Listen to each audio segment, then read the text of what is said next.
All right, good morning, everybody. Would like you to welcome everybody to attend this event today. The LMETB Adult Educational Guidance Service, we're delighted to host our third webinar in our Stepping Stone series that's going to focus today on apprenticeships. A special shout out to our Youth Reach schools that have logged in today. And it's just to remind everybody that here in the LMETB Adult Educational Guidance Service, we're here to give free, impartial information, advice, and guidance to anybody who's over 16 that's left full-time education, that might be looking for a career change, to upskill, or just look at, they're not sure what they want to do, and they're looking to change jobs and things. So these meetings that you can make an appointment with us can be face-to-face, virtually, or simply over the phone. So we're special shout out to everybody that's a few questions or queries maybe after the event, just to call us on the free phone number 1-800-991-898, or to check us out on our new website lmetb.ie. All right, so without further ado, I'd like to just go through a couple of slides myself, first of all, if it's working. So I'll just go through the speakers today. We've got the Accounting Technicians Ireland, our Regional Skills and Training Centre, the Insurance Institute, FIT, and the County Meath Chamber. Paula will be speaking first. And special thanks to everybody, all our presenters, for taking time out of their busy schedule to do this today. But I think it's a really important thing. There's definitely a big growth and uptake in apprenticeships. So we're very lucky to have this, and I think it's the way forward. So a few bits of housekeeping this morning. This webinar is being recorded, so it's just to be reminded that the LMETB here respects your right to privacy. So if you prefer not for your image to be recorded, then please turn off your camera by using the stop video button, which is in the bottom left hand of your screen. If you have any difficulty turning your camera off, if you let one of our members, either Eilish, Aisling, or myself know, we'll provide you with support. Please keep your mic on mute when you're not speaking, and we'll keep an eye on the chat box. So we'd encourage anybody to submit questions. And part of the registration, there was a few questions come in, so we'll get to go through those during the event as well. So just a brief overview, what is an apprenticeship? So I thought this is a real good visual taken from the apprenticeship.ie website. It's a mixture of the workplace learning and education and training. So it is. So you're getting the best of both worlds with an apprenticeship. You're going to be gaining a qualification on the national framework of qualifications anywhere between a level 5 and 10. And there you can see it's between 2 and 4 years, and 50% is on the job learning. This is being updated continuously, but I just wanted to show you the wide depth of apprenticeships that can be done. I've put a star beside the 3 areas we're focusing on just at today's webinar. We have the finance, we have the ICT, and we have the insurance, but there's many, many more. 3 steps to an apprenticeship. The first step is that you actually make a choice, and we can help you out with that as well, in deciding what apprenticeship and area you'd like to train in. The second one is securing your employer. And then the third is the best part, where you earn and learn. All right. So that's just a real whistle-stop tour. Like I said, all this information can be found on the apprenticeship.ie website. But I'd like to pass you over to Paula. She's going to be doing a bit of a plug for this fantastic event. I know the last time this event was held face-to-face, I was actually a guidance counsellor in a secondary school, and 4 of the learners that attended this event got apprenticeship jobs from the event. So I have to say it was very successful for our learners, and we had a good few hints and tips that were well prepared to go. So I'm hoping Paula's going to share similar advice, and I'll pass you over without further ado. Thank you so much, Shona. That's great. It was brilliant. Yeah, thank you. No. We'll get that testimony up on our website. I was wondering if I could share a screen, if that's possible. And if I can give people, give everybody this to see this. Now this is the new website that we've designed for our Apprenticeship Expo 2022, that will be held in the Knightsbrook Hotel on the 29th of the 3rd. That's the last Tuesday of this month, so it's 3 weeks today. And it's on from 9 a.m. to 5. So thank you very much, first of all, for the invitation to speak today. And it's great to see so many on the call.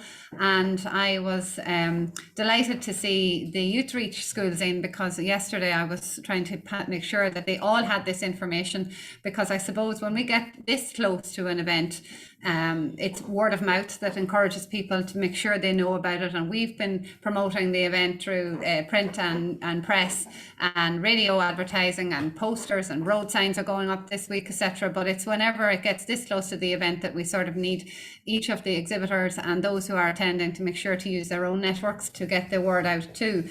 So what is the Apprenticeship Expo? As Shona rightly said, we ran this event in 2020, and our main objective and aim, I suppose, is to both raise awareness of the different types of apprenticeships that are available, and to raise the profile of the businesses that offer the apprenticeships in our region. So we're delighted to work with our stakeholders, and I'm just going to scroll down here to the bottom of the page to show you our stakeholders on this. So we have the Regional Skills and Training Centre in Dundalk. We have the Regional Skills Training forums both in the Northeast and the Mid-East, the LMETB. Most of the ETBs actually now across, there's an awful lot of ETBs across Ireland who are now registered to attend. So we've got them from Sligo, Leitrim, Donegal, Laois Offaly over into Leitrim, Limerick Clare. And we are also working with Solas on this. So, Shona put up a slide at the beginning here from apprenticeships.ie, which is really the go-to place, I suppose, for everything you need to know about apprenticeships. And what we're doing with the Apprenticeship Expo is we're bringing all of that knowledge from Solas along with the employers, so that the people who come to the expo will have the chance to meet the employer, and to because it's an interactive expo, you'll have a chance to possibly see elements of what you might cover in your apprenticeship. And then the face-to-face piece, where you get to speak to a fellow apprentice, so somebody who's maybe second year or third year along on their career path, to get a chance for what it is that they love about it and why apprenticeships work. And as a Chamber of Commerce, our main objective is to support business, and business are telling us and crying out for staff. So why we're so proud to bring this Apprenticeship Expo to fruition, or supposed to put the public, is because we're bringing together industry, enterprise, education, and the relevant government agencies. So on our website here, you can register to attend our Apprenticeship Expo. You can watch some of these videos which give an overview. I might play one before I finish up, and you can see the different exhibitors. So if we click in here into the exhibitor section, you'll get to see that, and I'm so delighted to see Daniel and others on the call who will be at our expo too. So we've got, this is a mix here. So we've got different businesses, Harp Renewables, Enersol, Crew, these people, Tarmac, you may know these businesses, but they all have apprenticeships, and they're offering them at the moment and recruiting for next year. And married in with those, are supporting them, I suppose, are the different education providers like the DKIT here, DIFI, the Regional Skills Training Centre Dundalk, SIMI, the Hotel Federation, the construction industry, the Insurance Institute, FIT. So it's so, and there's more and more coming on stream here all the time. So if you visit our website, you'll get a chance to see exactly who will be there on the day. And as well as all of that, we're linking with Entrio and the Department of Social Protection, and they're helping us to offer one-to-one career advice, CV clinics, and a chance to sort of talk through the different options when it comes to pursuing a new career, or maybe switching.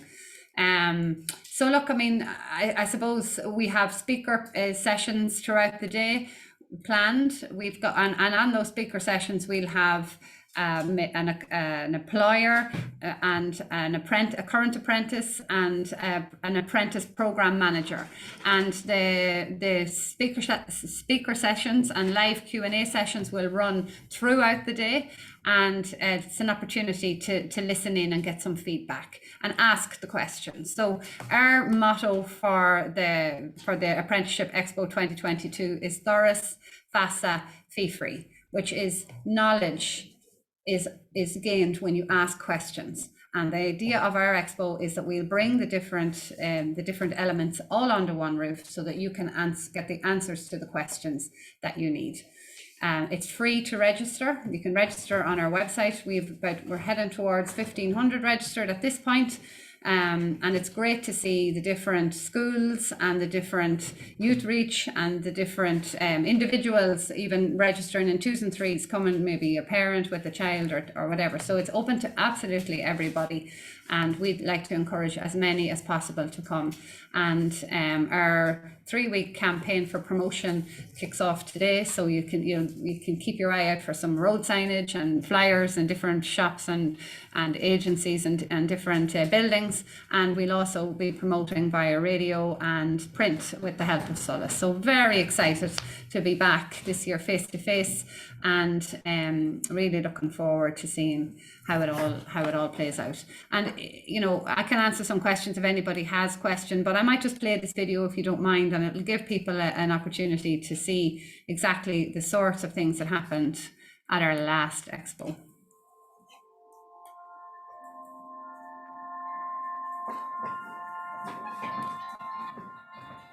I'm sorry, I'm just gonna.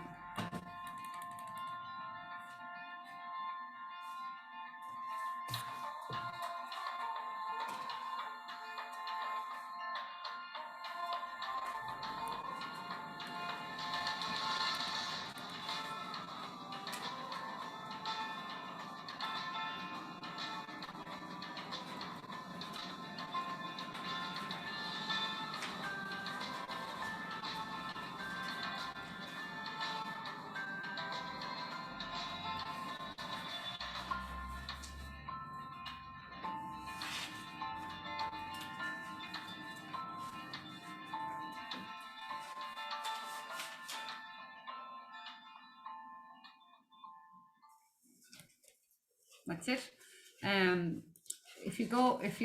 If anybody on the call wants to visit on into the website, they'll be able to see some videos that we took last week with the help of the Regional Skills Training Centre in Dundalk, of different employers, and you can see Elma McMahon there. I'm sure some of you are familiar with Elma. And then down here on the second section, each of the different apprenticeships, be it sales, logistics, insurance, craft butchers, and so many more. We've got little snippet videos from our last expo with feedback from each of the different apprentice program managers. So I think is that okay with you there now, or is there anybody have any questions they'd like to ask? That's great.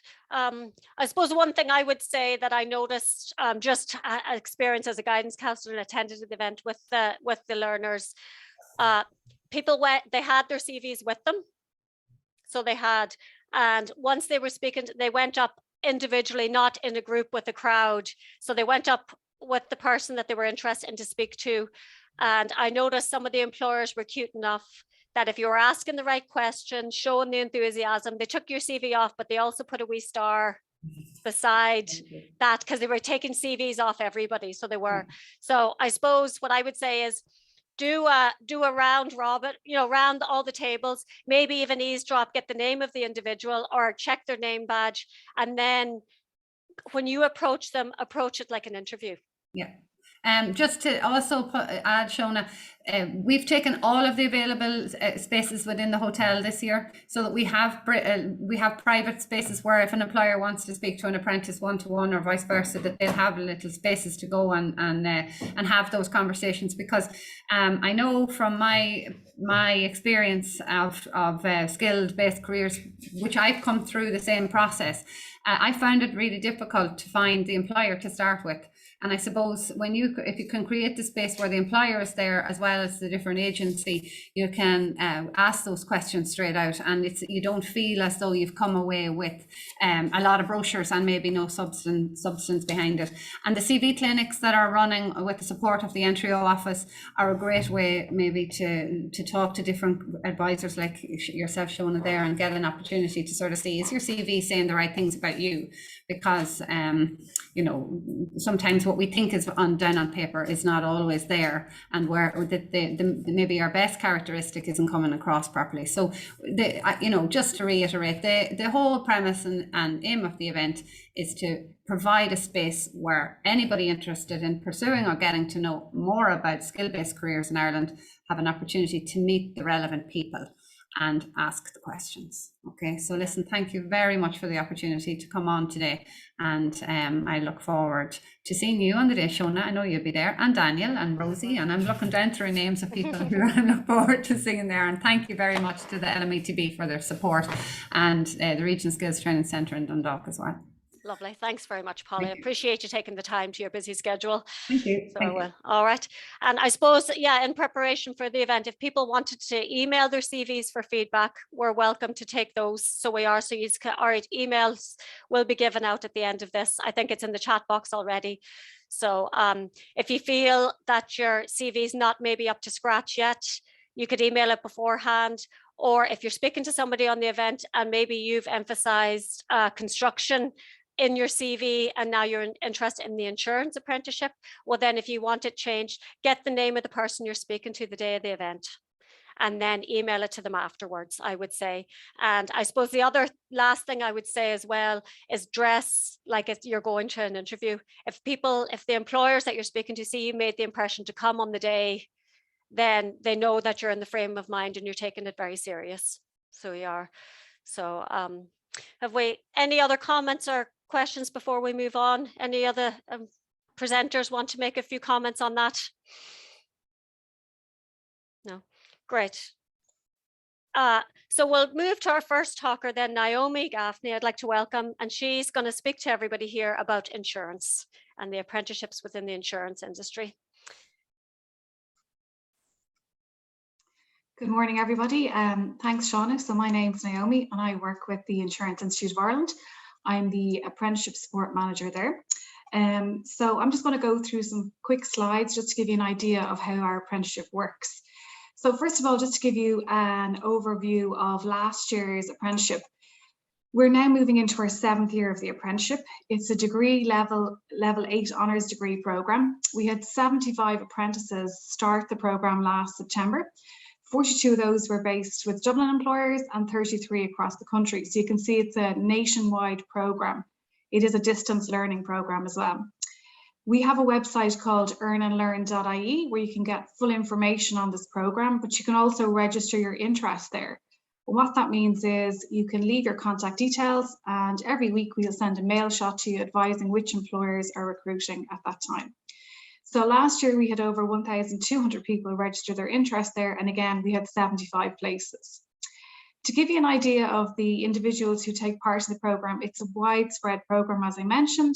57% are under 23 years of age and 43% are over 23 years of age. The gender balance is usually around 50-50, and our youngest apprentice is 18 and our eldest is 49. Here is just a screen map of where the apprentices were based last year. So you can see it is fully all over the country. How it works. So there is entry requirements because it's a level 8 BA honours degree. There are a number of different ways to satisfy the entry requirements. The most common method is through the Leaving Cert examinations. However, students may also satisfy the entry requirements by having other qualifications. And again, further information is on that on earnandlearn.ie. We also take on mature students. So I'm just going to give you a quick idea. So for the Leaving Cert, it's generally 4 honours and honours subjects and 2 passes with a minimum of 160 credits. And the FETAC awards and entry are up there as well. And again, as a mature student, if you're over 23 years of age on the 1st of January of the date of entry, you are then meeting the entry requirements.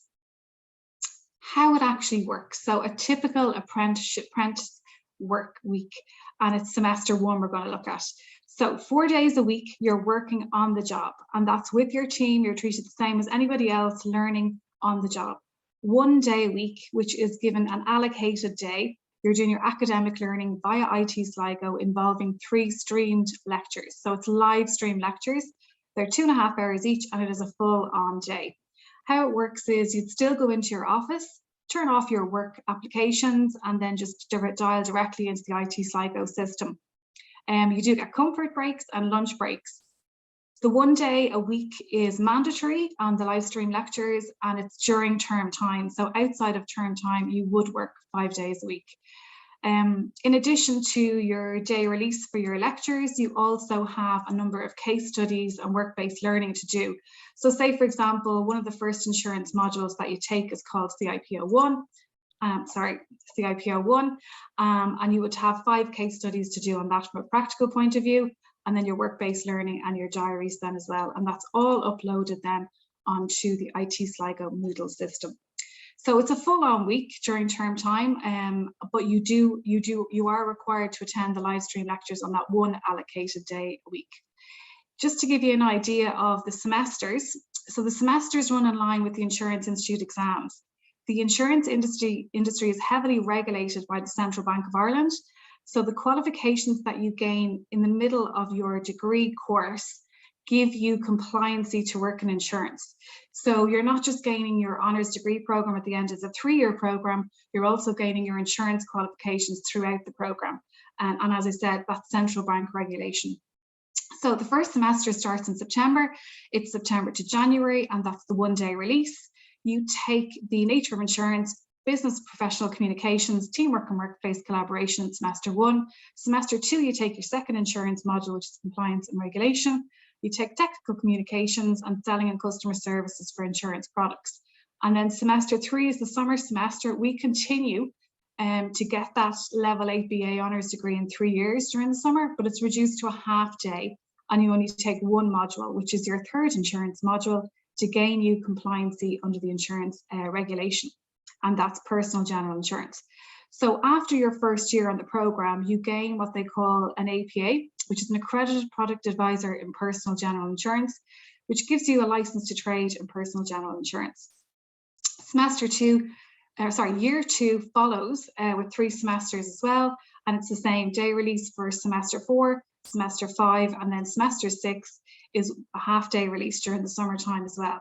At the end of the 2 years, you gain a qualification called Certified Insurance Practitioner, which means you're qualified to work in all areas of general insurance under the central bank regulation. Just to give you an idea as well, there's 2 streams to this insurance apprenticeship. There's the general stream and there's the life stream. If you want to find out more information about the differences between general and life, there's some information on our earnandlearn.ie website. But generally what it is, general insurance is your commercial, your home, your personal, and your medical, and the life insurance would be more pensions, loans, financial planning, that kind of stuff, that side of it. So you might want to decide which area you prefer to go into for your career progression. In year 3 then, we focus more on business modules and your capstone project. You are given an academic supervisor for your capstone project, and it's generally some piece of a project that you'll take from your employer. So they may require you to do your project on a piece of data that they'd like to be fulfilled that will benefit the business. You also take innovation, creativity and critical thinking, big data, business law for insurance practitioners, financial analysis and interpretation. So after the full 3 years, then you've completed your BA honours degree. How do you go about getting on this programme? So the recruitment process, as I mentioned, we have an Earn and Learn dedicated website, and there's loads of information there about the programme itself and potential employers. But we also put up live advertisements. So employers come to us with their advertisements, we upload them on the jobs section of earnandlearn.ie, and then you can see those positions there. However, you can register your interest there, and we will issue that mail shot advising of all job positions. The candidates then apply directly to the employer for selection and recruitment. This is to ensure that you're the right fit for the business, as well as that employer is the right fit for you. what I'd say to any individual who really wants to get a position in this place is don't wait for an advertisement. Maybe contact your local employers directly. And as Shona mentioned earlier, have your CV done, go in, introduce yourself, tell them the reasons why you want to be on this apprenticeship, and hopefully they'll have a position available for you. And just to say, this has worked really, really well for some of our apprentices throughout the country that have gone and found their own employer and not waited for an advertisement to become available. And the employers have said they really appreciate those individuals, the way they came in and spoke to them directly, and they really had a passion for what they wanted. So again, then once you've secured your job placement, you'll register with Solace and IT Sligo, and then attend the induction in September in IT Sligo. It's a one-day event where you get to meet the rest of your peers, you get to meet your lecture team, you're shown how to use the IT systems, get any materials that you require, and then you go back down and start work in your offices again. We are encouraging employers to start recruiting earlier in the year. So some employers have begun recruiting already. I think there's maybe 10 or 11 job positions available on our website at the moment. The ideal situation is that you start working for your employer prior to September, get yourself settled into the business before you start the academic programme. So that's our website, earnandlearn.ie, and who's hiring under the job section. So that's updated on a regular basis. And just in terms of the finance and the salary. So employers are encouraged to pay a new entrant salary that they feel is fair and reflects the level of work and study undertaken that will attract the best candidate. The guidelines state a salary in line with entry-level positions. All contracts of employment are between the apprentice and the employer, and the off-the-job degree is government funded, which includes membership for the Insurance Institute for the 3 years. Those other qualifications I mentioned, all those exam fees are paid for the APA and CIP, and the full degree costs. There's one other additional cost. It's the reduced cost of registration with IT Sligo. It's normally in the region of about 3,000.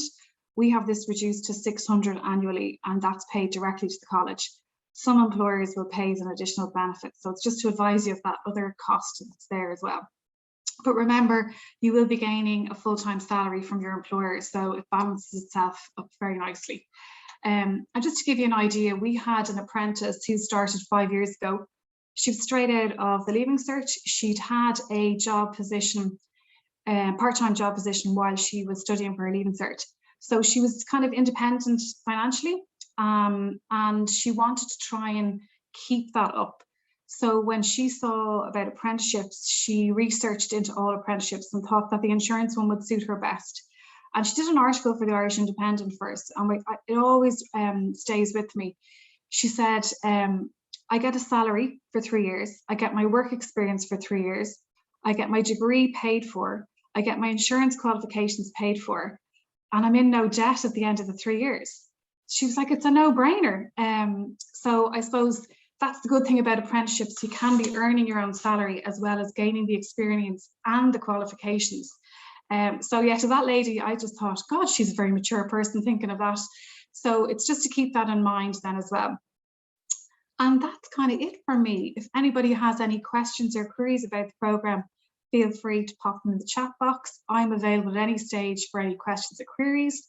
Again, our website's earnandlearn.ie, and my email address is ngaffney@iii.ie or apprenticeship@iii.ie. Thanks very much, Shona. That's great. I had one question had come in on the registrations. Do I have to pay any fees? So you've covered that. So you did just in the last bit there. So thanks for that. Yeah, that's just the registration to the college now, Shona. There's no registration to anybody else. Yeah, which is great. You know, and I mean, I suppose, like, I mean, to be qualified in 3 years with a level 8 qualification is remarkable. Like, there's quite a lot of level 8 degrees that take 4 years. Yeah. So time-wise, if people are thinking, you know, and then you move up to a full salary then after that, which is fantastic. You would gain increments every year, to be honest with you, because those other qualifications that I mentioned, the APA and CIP, if you look at any insurance job roles at the moment, they look for qualified people, and it's either APA or CIP. So once you have that qualification, you can require a higher salary. So most apprentice employers will offer an increment on their salary on completion of each of those qualifications. So that's after the first year and the second year. And to be honest with you, after the third year, when they get their degree, the employers are looking at ways to retain them. So it's career progression and increments at that stage as well. Yeah. Yeah. And I suppose the insurance, it's not an obvious job, like say a joiner or an account, you know. What skills and qualities would you say would suit the likes of the jobs? I would say good customer service experience, or, you know, that you're able to communicate with individuals. You might be a good salesperson. There's so many different roles within insurance that you're bound to fit into one of those roles. So the roles would generally be claims, underwriting, or direct client services. So for this course, we would always say somebody needs to be self-motivated. They need to have good time management, and, you know, just grasp the opportunity with both hands. It is 3 years full on. And as you said, it's a BA honours degree. That's why we work through the summer, but your modules are reduced to one module during the summer. So it is a little bit easier than the other semesters. But definitely self-motivation, time management, and maybe good customer service experience. Brilliant. So I'm not looking to definitely be a math expertise or really good at English. No particular subjects, is there, you would say? No, definitely not. Definitely not. Yeah. That's great. So for somebody who nothing's jumping out at them, you know, when somebody says, what are you good at? And they're sort of, oh, I'm not sure, but I've got my job in the bar at the weekends, or I'm working in the local Eurospar. Well, then that customer service, teamwork, time at that'll all come into play there. So maybe it's definitely worth considering if that's sort of you. A third of our apprentices are career changers, and the majority of them worked in hospitality or retail. And they're getting on wonderfully in the course because they've great customer service experience, and they just like the idea of the 9 to 5 hours then as well. Yeah. Brilliant. Yeah, great. Well, thanks very much. If you maybe hang on for a bit, people might be thinking of more questions as we move along here. So we do. So thanks very much. You're just muted there. Oh, sorry, I muted myself.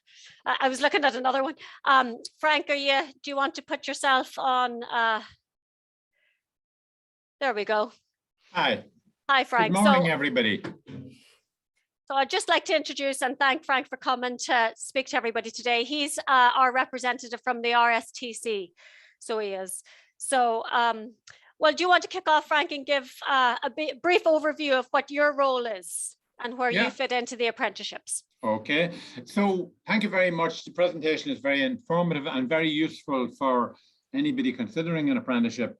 I've been out now, I've been able to get out now recently, and it's great to get out face-to-face with people. And I think the upcoming expo will be another excellent opportunity to meet with people and answer questions face-to-face. Sometimes the screen is a bit of a barrier when you're trying to do a presentation.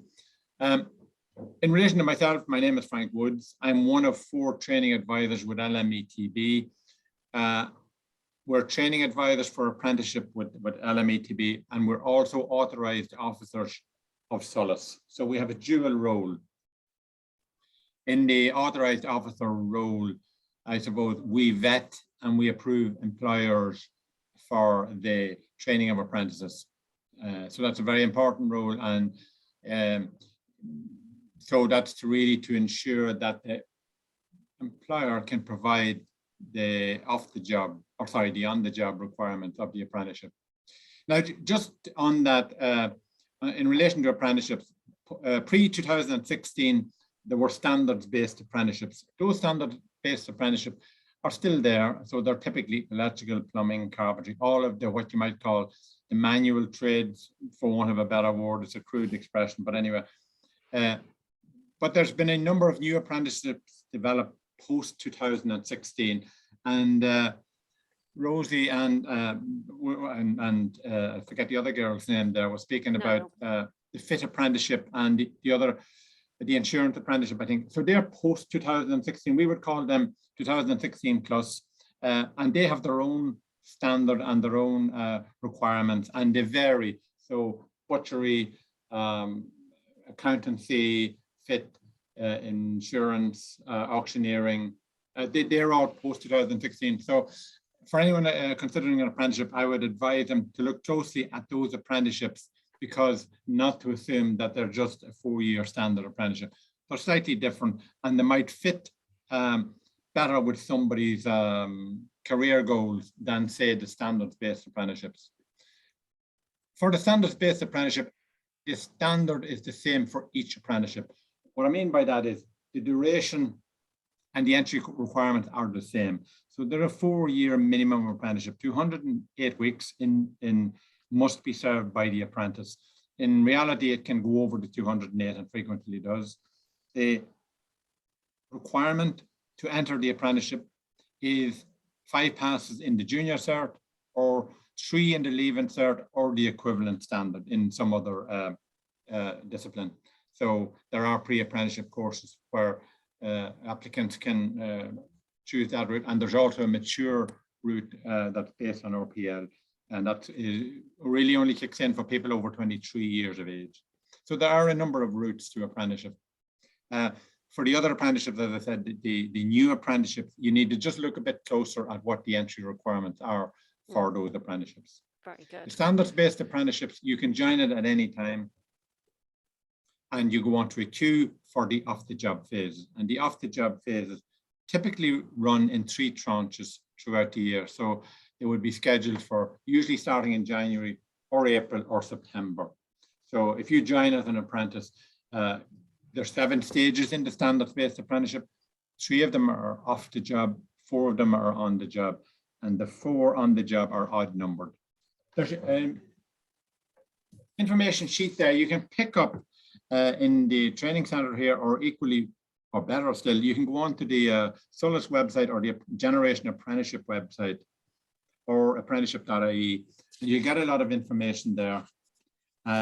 In terms of the, and I'm focusing here on the craft standards-based apprenticeship, they're in families. So if you're looking at construction, you're looking at engineering, or you're looking at some of the other families. So typically, construction will contain trades like block laying, maybe I think carpentry and joinery is in there, plumbing is in there, pipe fitting, and there's a number of other trades.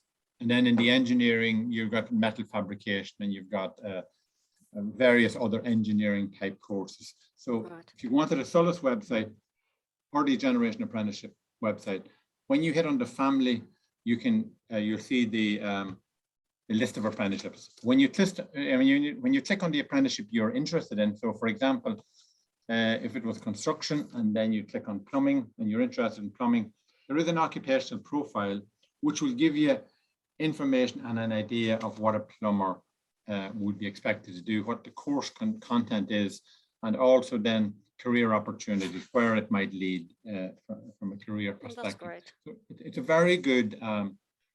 Yeah, I think you all had updated your leaflets and the website. Yes. There's been a big undertaking there recently, so there has. Yep. We had a question in, Frank, there. If I'm colorblind, can I do plumbing?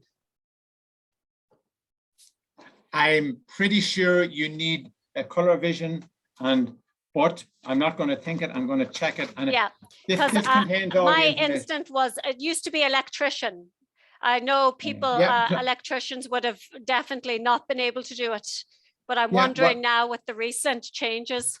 Yeah, the color vision form is required for the mechanic courses and the electrical courses and plumbing. Right, yeah. So motor mechanics, agricultural mechanics, etc. Anywhere that you're going to be looking at electrical wiring and plumbing, there is color coding used in the plumbing trade. So years ago you wouldn't have needed it, but now with the change in the type of trade that you're going to be doing, and for somebody, what we do with people who can't get through on the plumbing side, because we guide them towards the pipe fitting, because amazingly the vision test is not required for pipe fitting. And the trades are very similar. There's a lot of crossover between them. So we would guide, if they're really interested in plumbing and they want to do plumbing, we would guide them towards the pipe fitting trade. Brilliant. Now, the only thing is 10% of applicants that we would get might fail their color vision test in the local optician. And what happens then, if they wish to appeal it, I think it'll cost €20. If they wish to appeal it, they go to an optician's in Dublin. It's up behind the GPO, I think. And they're the final arbiter. And they normally, of the 10% who fail the colour vision test, about 1% of that 10% might fail when they go to Dublin. So there's a good percentage, there's a good opportunity for people to go for that second test, unless the optician has advised them, don't even go there. Yeah, right. It's a specific point on the spectrum of colour that they have to get over, and the local optician's test mightn't be as right. Yeah, very good. Well, that's good to know. So don't just rule out, don't rule stop it at the out. first hurdle, still look for advice. Another question that's come in here, do I have to pay fees? Yes, there are. Now, as some of the other speakers covered, the apprenticeship is a very good route to gain a qualification without splashing out a lot of money, because number one, you get paid while you're with the apprentice, while you're with the employer, and you also, in the standards-based apprenticeship, you get paid while you're off the job by the government, and you get an accommodation allowance if you're sent to an area outside your, that's a distance from you. But the colleges charge €1,000 at phase 4 and phase 6. Now, that's the likes of TUD and DKIT and AIT and all of those ITs, and UDs, all of the UDs around the country. They charge €1,000 at phase 4 and 1,000 at phase 6. And that's a student contribution fee. It's got nothing to do with the apprenticeship, but it's a third level institute fee, if you like. It's got nothing to do with the apprenticeship. It's to do with the facilities in the college, I think, etc. But the apprentice must pay it, and it's not the responsibility of the employer, it's the responsibility of the apprentice to pay that. So they need to be quite clear on that, and we would always warn them of that in our induction, etc. To be planning. So they know to do, to keep a bit right. That's very important. I suppose we have Tracy on here, and I suppose in particular highlight, because it's International Women's Day, we should be a big shout out to all of us females. She's considering an electrician, but finding it hard to get an employer. Any advice? Is there any unique selling points she would be able to go to an employer with? First, most employers, we're getting the message out to most employers that females excel in certain crafts. And electrical would be one of them. So DSB, for example, when DSB starts their round of recruitment, I'm not sure whether it's... I think it's this month now. We just March, got a... it's coming up. So I would keep an eye out for that, and I would apply, because they, if you like, what would you call it? They have that quota that they go for a quota, you see. So there are certain... I'm not sure about the amount, but they would have maybe 50% of their recruitment for apprentices could be female at this stage. They were moving it up in the numbers. And is there special grants available to people, there is, to employers for females? And the employer gets a grant, yes. Yes, so that's a big plus. So there's a lot of good reasons why employers would. Now, some employers are a bit old-fashioned and they don't think it's women's work. You know what I mean? But that's just, that attitude is dying. Yeah, so, and I suppose, would you really want to go in, would a man want to work for an employer who's got an opinion like that as well? I suppose that's what I'd be asking. I'd be questioning anybody about that. But the only thing, and I don't want to be speaking out of turn here, it's an attitude that most people conceal, but you know it. I mean, no employer is going to say to me, I don't want women around the place. I mean, they're not going to say that, but you notice that there's a reluctance, or you look at their numbers and you look at that they've got 35 apprentices and no females. Yeah. And you're thinking, you're wondering why that is.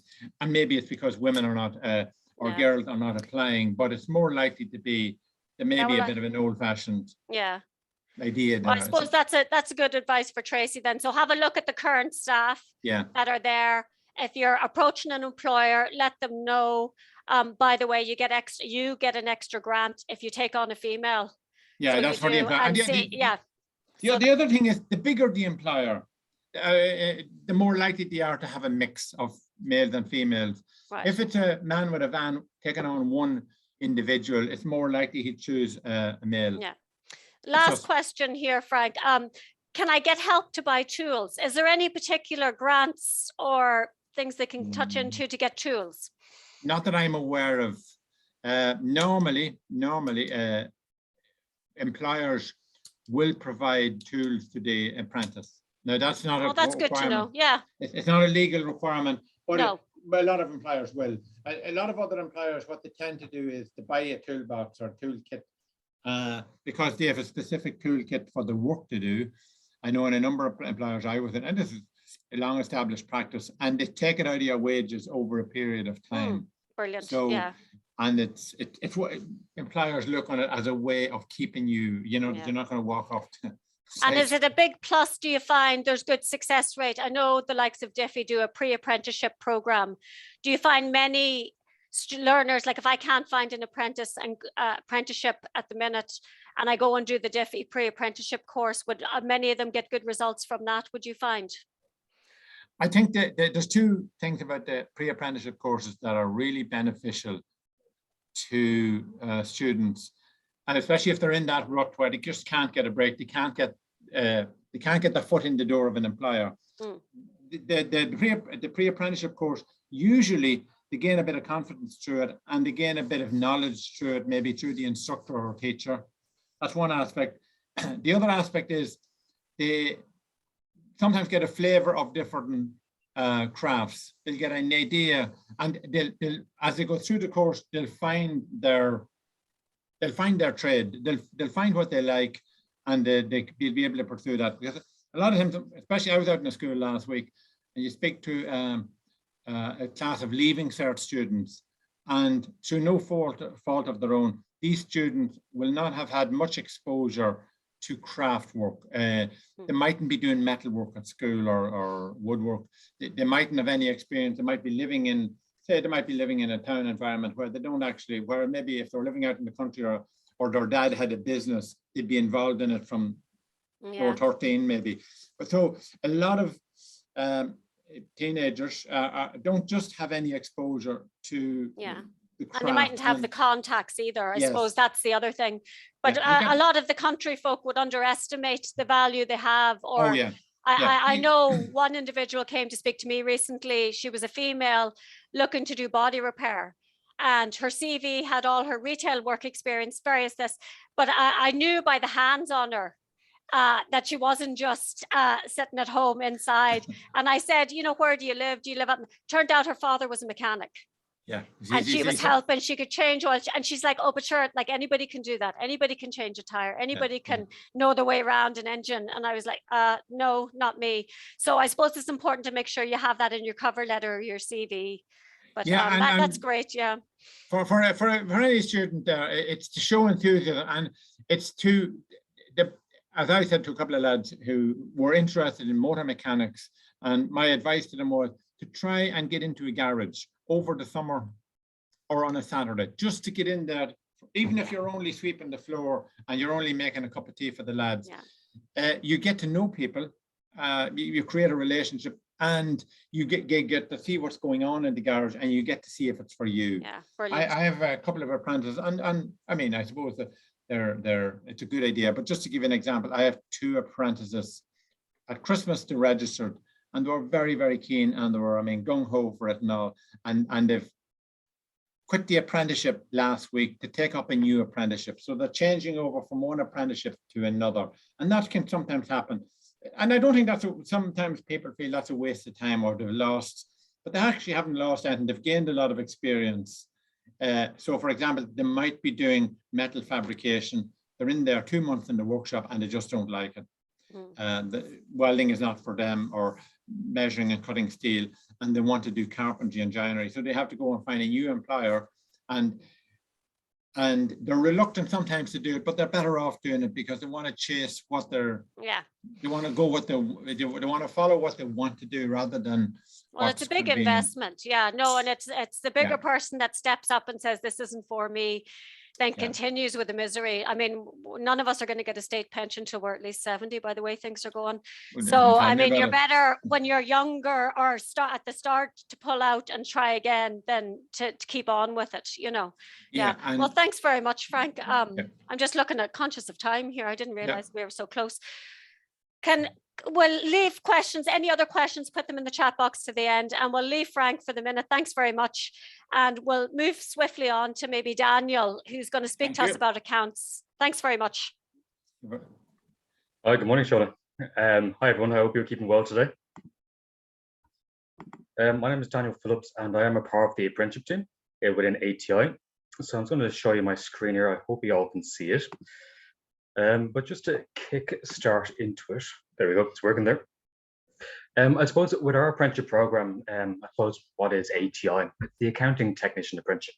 And ATI is a new pathway to a career in business, accounting, and finance, where apprentices are mentored through a 2-year work-based learning program. With our apprenticeship, it is broken up into 2 separate areas. So there's on the job and off the job. With off the job, this is when you're going to be in college, and that's going to be every Monday from 9 o'clock to 6 o'clock. And the great thing about college is that's fully funded by SOLAS. So what that means is there's no educational fees for you or the employer to pay. So the course itself is fully funded by SOLAS, which includes your registration fees, your course fees, exams, assignments, books, online material, everything that's educational based. So you don't need a loan, you don't need to touch your savings, you don't need any help from the family. In regards to on the job, this is when you're going to be working with a local employer. And this will be every Tuesday, Wednesday, Thursday, and Friday, if not every Monday to Friday when there is no college to attend. And the employer that takes you on is also going to pay you a salary of at least €21,060. The reason why we say at least €21,060 is because we do have employers out there that are willing to pay you more. So we do have small, medium, and large companies that do come on board with ourselves that are looking for apprentices to take on this year. Now, our application process will be open for March. Now, we're hoping that'll be tomorrow, if not Thursday. So what I would recommend for everyone is to go on to www.accountingtechniciansireland.ie, click apprenticeship and click apply now. However, you can express interest and we can send you links and all the information later on anyway. At the end of that 2-year program, you're also going to leave with a level 6 advanced certificate as an accounting technician. And there are 3 great progression routes that you can go on to after. So I will mention them a little bit later. But the great thing about our program is you don't need any accounts experience. You don't need any business experience. If you've never done business before in college or school, that's perfectly fine. If you've never done business before, it's perfectly fine. Even if you're in lower or foundational level in either one of them or maths, it's also perfectly fine. With our program, it starts off with the very basics in year 1, and then it gets more advanced as you go into year 2. And the great thing about our program as well is that you're going to have great support along the program. So you're going to have myself and 3 others from the apprenticeship team. You're going to have 4 college program managers and college program lecturers and a program manager. You're going to have the employer that takes you on and also your new colleagues within that employment.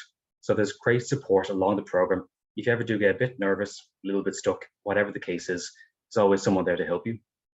While you're on the program, not only will you get your study leave, but you'll also get annual leave. And depending on the business, you may get some extra entitlements there as well. But throughout the program, I suppose one of the biggest questions we're always asked is what's the difference between the traditional route and the apprenticeship route? A lot of us tend to feel that the traditional route is the best route because it's the route that our parents, our grannies, our uncles, brothers and sisters all went down. But just to give you a very quick breakdown of the differences, let's say the guy on the left here is called Bob, and you're the one here on the right you're the one on the right. Bob here on the left has left college. He's finished his leaving cert. He's happy with his points. Depending on the college, the course, and the location, Bob's going to have registration fees and course fees to pay, which could be between €2,000 to €3,000. He might not have a job that's relevant to what he's studying, and if he does have a job, it might not be.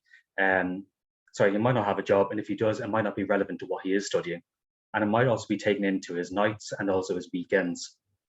Whereas yourself on the apprenticeship route, you've finished the leaving cert, you're happy with your points, you've decided to go with ATI.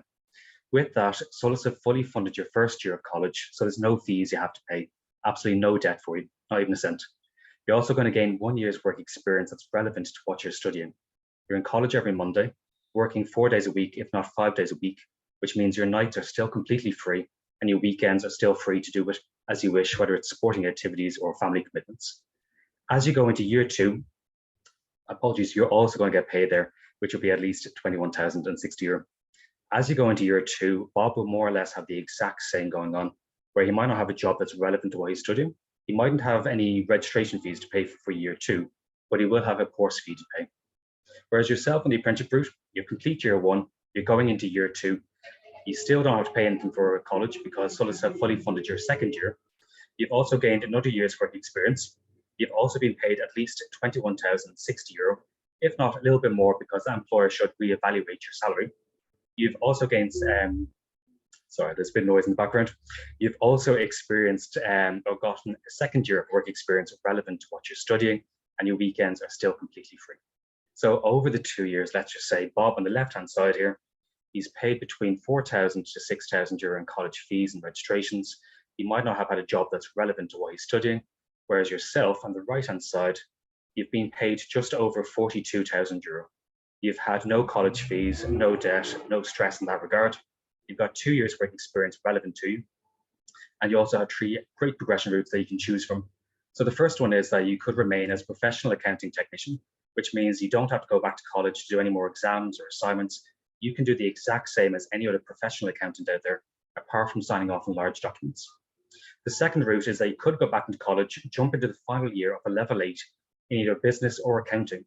You could actually be in the third year of college with Bob. However, the only difference between yourself and Bob is that he had to pay for college, you didn't.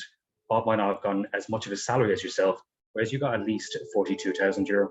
And at the end of that year 3, if yourself and Bob went to an employer, tried to find a job for yourself after completing college, most likely you'd get that job over Bob. And the reason for that is, in the real world, one of the job requirements that employers will always ask you is what experience do you have that's relevant to this position, or do you have 2 or 3 years of work experience relevant? Bob might not be able to say yes to that, but you can. The third progression route is that after the 2-year program, employers don't want to say goodbye to you. What they'd love to do is hold on to you as long as possible, increase your salary, increase your contract, and also if you want to go off to any professional bodies such as Chartered, ACCA, CIMA, IPA, whatever the professional body might be, that employer is more than happy to help you as well. So that is the quick overview of the traditional route and the apprenticeship route, and I'll let you decide yourself today which one you think is best. In regards to entry requirements, I've broken it down today for leaving students, school leavers, and mature learners. So a school leaver is someone who's under the age of 23, and a mature learner is someone who's over the age of 23. And I think the oldest applicant we've had so far has been 71. And the only reason they were unsuccessful was because they applied too late. As a Leaving Cert student, we will be asking for a copy of your CV, a copy of your passport, if not a copy of your driver's license if you have one, or your birth certificate. And then in regards to your mocks, some schools I know don't do mocks, so you can still apply regardless. And then when it comes to August, what we'll then do is ask for your Leaving Cert results at that stage. And what we'll be asking for or checking is they have at least 300 Leaving Cert points. One question that does pop up quite a lot is Leaving Cert students or school leavers might be saying, are we competing against other applicants here? And the answer to that is yes, to a certain degree. Although there will be school leavers, mature learners, and Leaving Cert students all competing for the same job or the same positions, I would like to give you a great example of not to judge yourself on other people. So in 2020, I think it was, there was one student and they had 280 Leaving Cert points. And then there's another student who had 601 Leaving Cert points and a level 8 in law. The two of them went for the exact same position with the same employer, and the student that was successful was the one that had the 280 Leaving Cert points. And the reason for that is the student with the 280 Leaving Cert points, they told the employer that they could have done it a bit better, that they want to learn, they want to progress, they have a goal in mind, and they're very open to staying longer hours. Whereas the student with the 601 Leaving Cert points and the law had the wrong attitude. They thought they knew everything and didn't need as much training. So my point for you today, and one thing I'd like to take away with, is if you can show the employer that you want to learn, that you want to progress, and you're willing to put in the effort, they're willing to choose you over someone else who might be more experienced or less experienced, older or younger. In regards to our application, we will give you the choice of choosing 2 college locations where you'd like to attend college. This will be broken down into virtual and in class. So each month you'll attend college twice, and then you'll also attend college virtually twice. So on the application form, you'll have your 2 choices. Your first choice, I suppose 99% of the time you'll always get it. The only reason why you might not get it is if that college doesn't go ahead that year, or if you apply too late. So if you don't get your first preference, you'll always get your second preference. In regards to employers, you don't need an employer to apply, but you do need an employer to start the program. Now, each year for the September intake, we do get between 100 to 200 employers, and they're very open-minded. So they are looking for someone who's happy to start the program with them, start off in the very beginner steps and work their way up. You don't need any experience. They're not looking for someone who has experience. But of course, if you do have it, it does help. But as you can see, we have companies here such as big as Revenue who have taken on 10 employers or 10 apprentices in the past. We have some smaller companies who might take on 1 or 2, and medium companies who might take on 3 to 5. If you do have an employer, as Naomi mentioned earlier, it's fantastic because it can fast track your application, and employers love to hear from you as well. It just shows how confident you are as well. So do reach out to some of your local employers, see if they're happy to take you on as an apprentice. If they are, all they have to do is sign up with ourselves and you're more or less guaranteed a spot in the program. If you don't have an employer, we will make your application, your CV, and your video interview responses that you complete with ourselves at a later stage available to those employers. So you could get an offer in a matter of weeks, could be a matter of months, but there are some employers out there who could take up to 5 months. I'm going to show you one last slide, and I'm going to let you all ask me any questions if you do have any. The first stage really is just to visit accountingtechniciansireland.ie, click apprenticeship and click apply now. The application should be live tomorrow or Wednesday or Thursday, so do have a look out for that. Once you complete the application form, myself and the team will just review it just to make sure you've uploaded all your documents. Stage 3 is when we ask you to do a video interview where you'll be asked 4 different questions, and it's a brilliant section because if you're not happy with your video interview, you can review it, you can delete it. Perhaps you feel maybe it wasn't a good enough response and you can re-record it again. Then myself and the team will review that just to make sure we can see you, we can hear you, that we can make sure that it's professional enough as well. Stage 5 is then when the employers have access to your CV, your application, your video interview responses. At that stage, if an employer is happy with you, they'll personally reach out to you, they'll let you know who they are, and it's up to yourself then at that stage to accept their interview and accept an offer afterwards. If you do accept an offer, we'll organise college for you. You don't have to start working with our employer straight away. It could be in March, April, May, June, July, August, or September. And then college itself will start September, roughly the 20th. That is all the slides for myself. And if you do have any questions at a later stage, you can proceed with the contacts from my team here. Thank you. Thanks very much, Daniel. That's very good, very comprehensive. I had one question that came in earlier with the registrations, and they said that they've done ordinary level maths at Leave Insert. Would that be frowned upon? Is it expected to be higher maths and to be extremely good at maths for the likes of this career? No, not at all. As long as you have the 300 Leave Insert points, we're happy with that.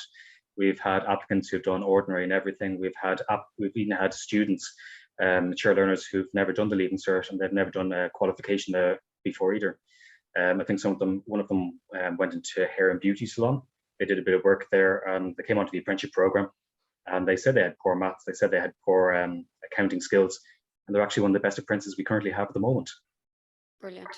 Well, that's great to hear that. So for people, and I liked how you did mention the ProAct. I like the free weekends as well. The weekend free is a big plus. So it is. Exactly. I was working the whole way through my college days. So I was with part-time jobs. That seemed to be all you were doing, either college or working to sort of keep yourself. And so that's great. But the proactive thing's very interesting. So would you find each year there'd be new accountancy firms would be ringing you to find out more about this, or that somebody had knocked on their door with a CV and they don't know what's involved? Yeah, of course. For anyone who is trying to find their own employer, I did come up with a template back in 2018, and a percentage of them who have used it have actually found their own employers from it. Now, we do attend a lot of fairs, and one fair that we are attending as well, Paula mentioned, is the Knightbrook Hotel event on the 29th, and I was there in 2020, and it's absolutely brilliant. So if anyone does find accounting isn't for yourself, do go. There's a ton of other things too. Now, we do an awful lot of marketing ourselves, trying to get new employers on board, but there are an awful lot of employers that reoccur and do come on board, such as GT and BDO. There's some of the very big guys up there, and they do take on up to 10 apprentices per intake as well. Wow, very good. Yeah, that's great. It's great to get that feedback. And I think I remember speaking to you at the event as well in the Knightsbrook. So, but it is good for people to go around. And I suppose if you're in doubt, would you encourage people to register their interest so at least they know the firms that are employed, they'll get all the details of the employers through your website, will they? Unfortunately, I won't get the employer details. And I think the reason for that was one year we had an awful lot of applicants, and all the applicants emailed every single employer, and they had hundreds of emails, and I don't think the employers are too happy with that. But we do make everyone's application available to the employers, and if an employer asks for a specific type of applicant, we will send them to the employer as well then. So we do all the recruitment stages for them. Yeah, but yeah, so that if I send my details to you and register, then you'll make sure everybody gets them. Oh, definitely. Yeah. So that's good. Right. Very good. Is there any other questions there, Eilish, in the chat? I don't see any. It's all I had for you. We'll maybe have a right. Well, we'll move on then quickly. I'm just conscious of the time. Last but not least, Rosemary, are you ready for action? I am indeed. Hello, everybody. Thanks for your patience. Not at all, not at all. I won't keep you too long, I promise. I'll keep it short and sweet. I'd like to say a big shout out to Nav and Udreach and Trim Udreach, who I used to work with. So hello, everybody from there. Hope you guys are all well.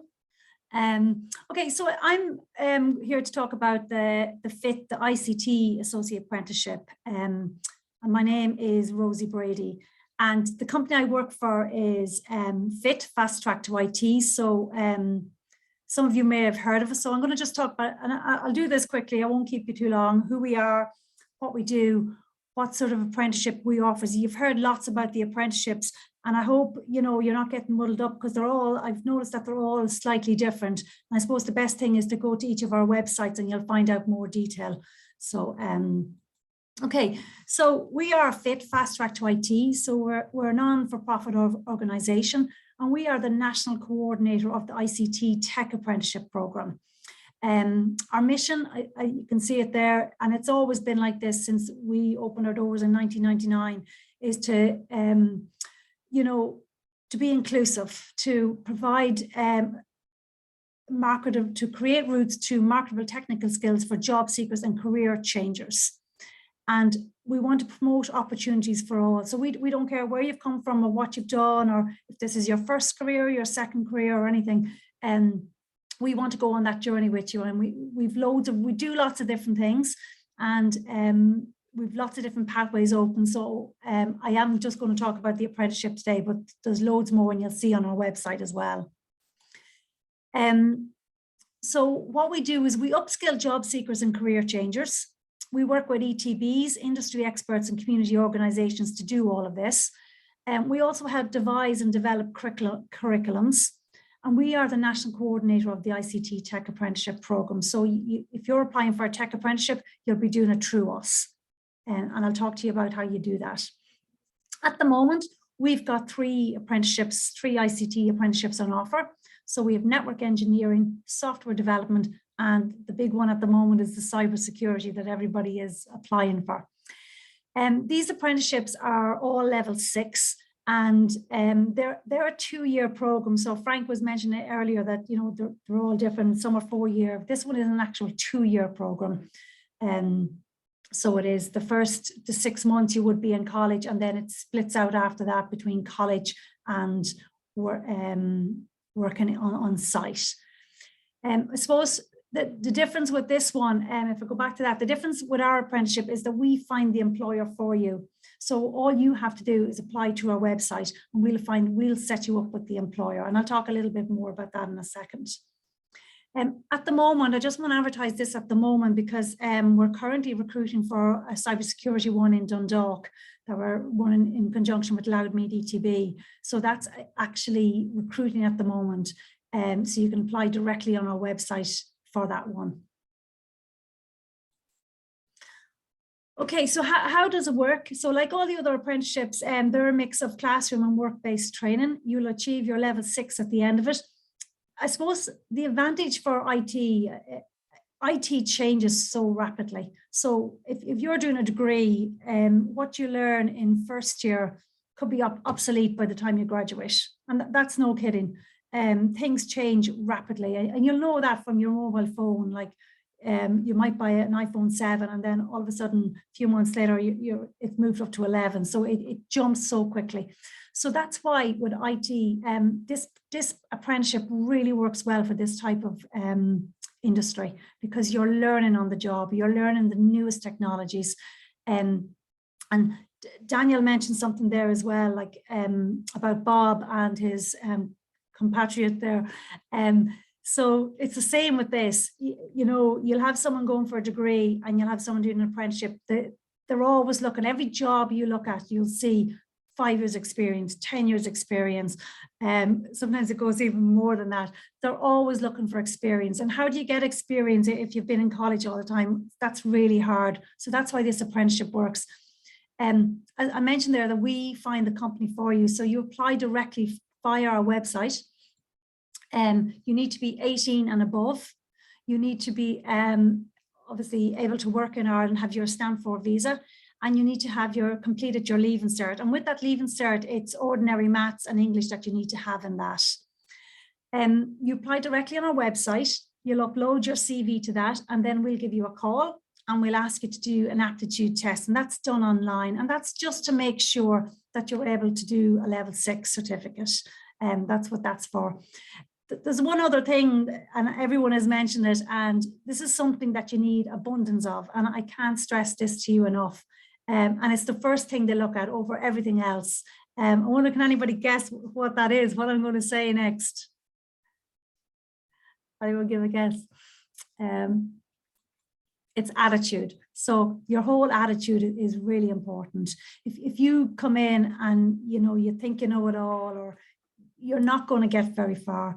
They're always looking for motivated people, and how you can demonstrate that and remember, this apprenticeship is open to anybody who has an interest in IT. And how do you show that interest? Well, that could be something as simple as you writing your own code, building your own website, attending webinars, doing YouTube tutorials, things like that. It all adds up, and you can put that on your CV. You don't have to have any previous experience.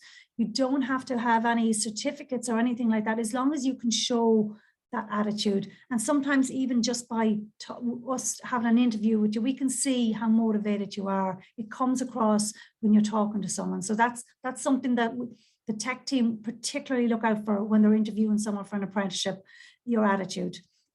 A lot of people might say, oh, I can't do Mondays or Tuesdays, or oh, I can't travel over that north side of Dublin, it's too far for me to get to. So that's not going to work. You have to be willing, to do everything you can to get this apprenticeship, because when you think about it, that employer is not going to see you for the first 6 months, yet they're paying your weekly pay. They're paying that for you, and they haven't met you. So that's a big commitment. So we expect that commitment from you, to attend your classes and to be there every day and to bring that motivation with you. It's so important. Can't stress that enough. I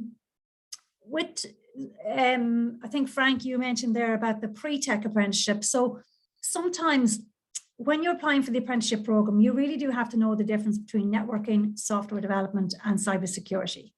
And that comes across when you're applying for that and you're going for your interview. However, sometimes people have an interest in IT, but they don't know which area they want to get into. And that can be hard, deciding which area. I work with pre-tech students, and they do a little bit of programming, and you'll find half the class will hate it and the other class will absolutely love it. So if you're doing something you love, you're going to enjoy coming into work every day. You're going to enjoy your apprenticeship. If you're doing something you don't like, you're not going to enjoy it. So we do run pre-tech apprenticeship courses. We're running one at the moment in conjunction with Loud Media TV in Dunshaughlin, and that's a pre-tech apprenticeship in IT. So you get to do a little bit of a taster of networking, cybersecurity, and software development.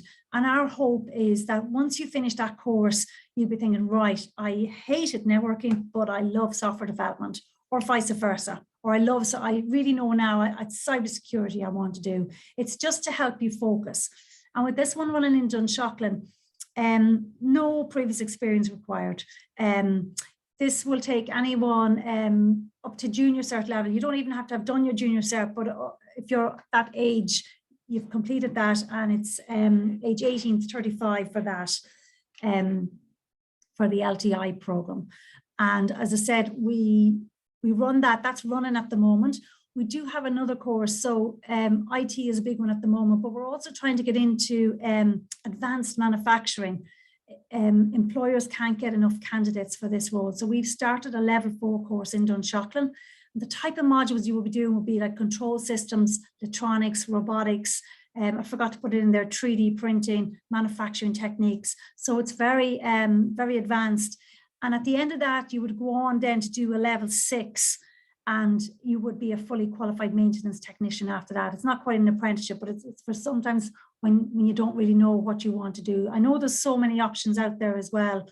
And I suppose it's hard picking. The pre-tech apprenticeship itself, that has got things like network principles, computer programming, software testing, and ICT security. They're the type of modules you would do on that. For both of those courses, they're full-time. It's all lab-based work with tutors, so everything is done in the class. And this one, you don't get any homework with. No previous experience required. They're fully funded. And if you're on any type of a welfare payment, that payment would remain the same. And you get a small travel allowance and a meal allowance as well. So if anyone who's interested in the apprenticeship, the ICT Tech Apprenticeship, they can go directly to our website, www.fit.ie, and you can find out more information. You can apply to different routes there. If you're not sure which area you want to go in, you can apply for a pre-tech apprenticeship, and my details are all on that. We're also going to be at the expo that Paula was talking about. We'll be there, I think it's 29th March, I hope I have that date right. And we'll be giving away pens and little gifts and water bottles and stuff. So come and say hello to us and we can give you more information about that. We look forward to seeing everybody there. Thank you. That's great. Thanks very much, Rosemary. And I suppose what the common theme through all of this morning is, like, we're trying to help you make an informed choice.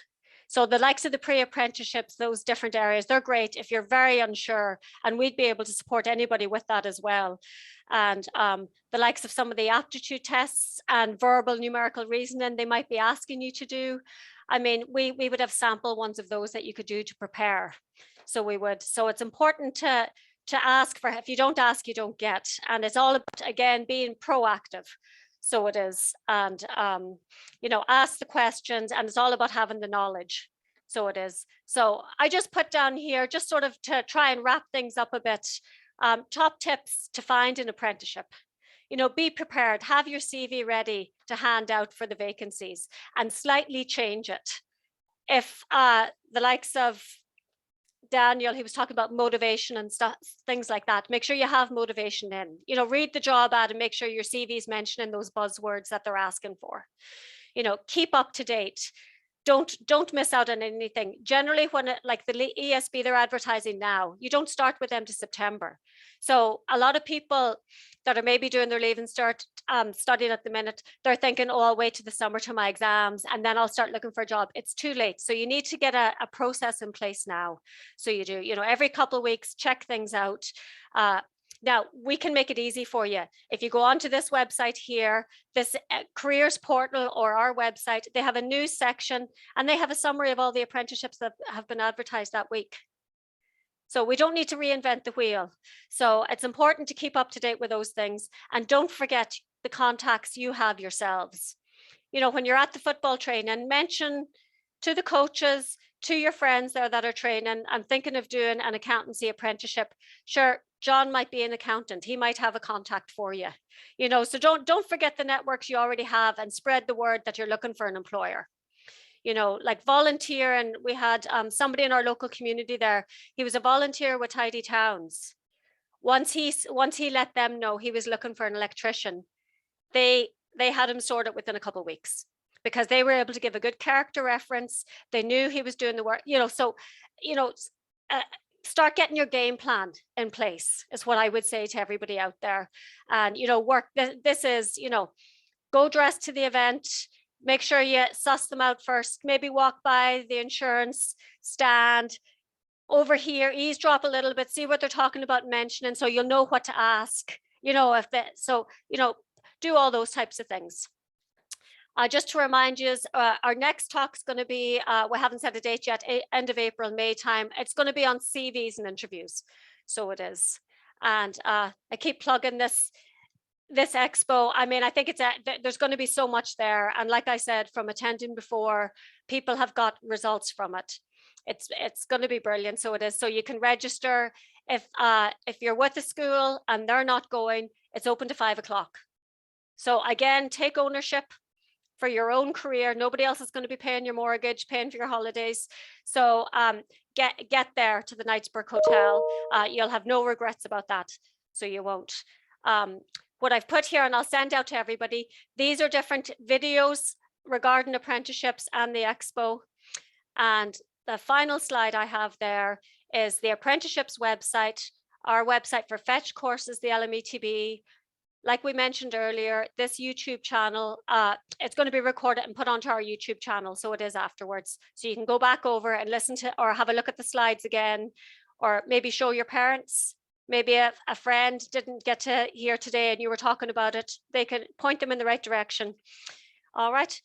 And our emails there, again, if you want CV, mock interview, or just general advice, you're not sure of any of the, you know you want to work on a building site, but you're not sure which trade. Then if you want to make an appointment with us, we could even put you in touch with Frank or one of the other ones, and they could have a talk through as well. So they have. Eilish, is there any other questions that have come through there for the panel? No, nothing else. Nothing else. Is there anything the panel want to mention as sort of a final word before we wrap up? Everyone's looking blank. Well, I suppose, yes, Yeah. I just like to say thanks for giving us the opportunity to come on and talk today. Thank you, Sean, and thank you, Eilish. It was very nice of you to invite us. Thank you. Yeah, and I think that was a very useful presentation. And I think your last slide there is very important, where you have all the contact details there. And that's very important, because sometimes people, they just don't know where to look. And the other thing I would say, and I think everybody covered it fairly well, that I would say the class of 22, if you like to call it that, but for today's generation, there's fantastic opportunities and a variety of ways of developing a career. And even within the apprenticeship, as you covered today, there's a variety of, if you like, presentations and methodologies for getting through the apprenticeship. Some of them are 2 years, some of them are up to 4 years. So depending, I mean, for school leavers now should be able to look through that and find something that suits them, something that fits in with their current knowledge or with their ambition, what they want to do. Yeah, I suppose we've all Thanks very had much to for a good upskill. presentation, guys. Thank you. We've all had to upskill with COVID, with our digital skills. So we have, but I suppose just on that, there's the likes of eCollege is a fantastic website. If you're thinking software engineer, what is that about? You could go and do sign up to a free online course there. There's accountancy ones there, basic bookkeeping. You could try before you buy yourself, so there's no excuse really. Everything's there. Just come to us, I suppose, in the Adult Educational Guidance Service, and we can point you to all the directions and give you all the information and advice so we can. So, well, thanks very much, everybody, for attending, and best of luck with the careers. And the future is bright. Apprenticeships is definitely the way forward. And I'd say this time next year, there'll be more and more apprenticeships added to the list that's already there. All right, so thanks again to our presenters. It's great. I nearly forgot to mention, this week is Adult Learners Week. So big shout out to Aintus as well. It's very fitting that we're having this.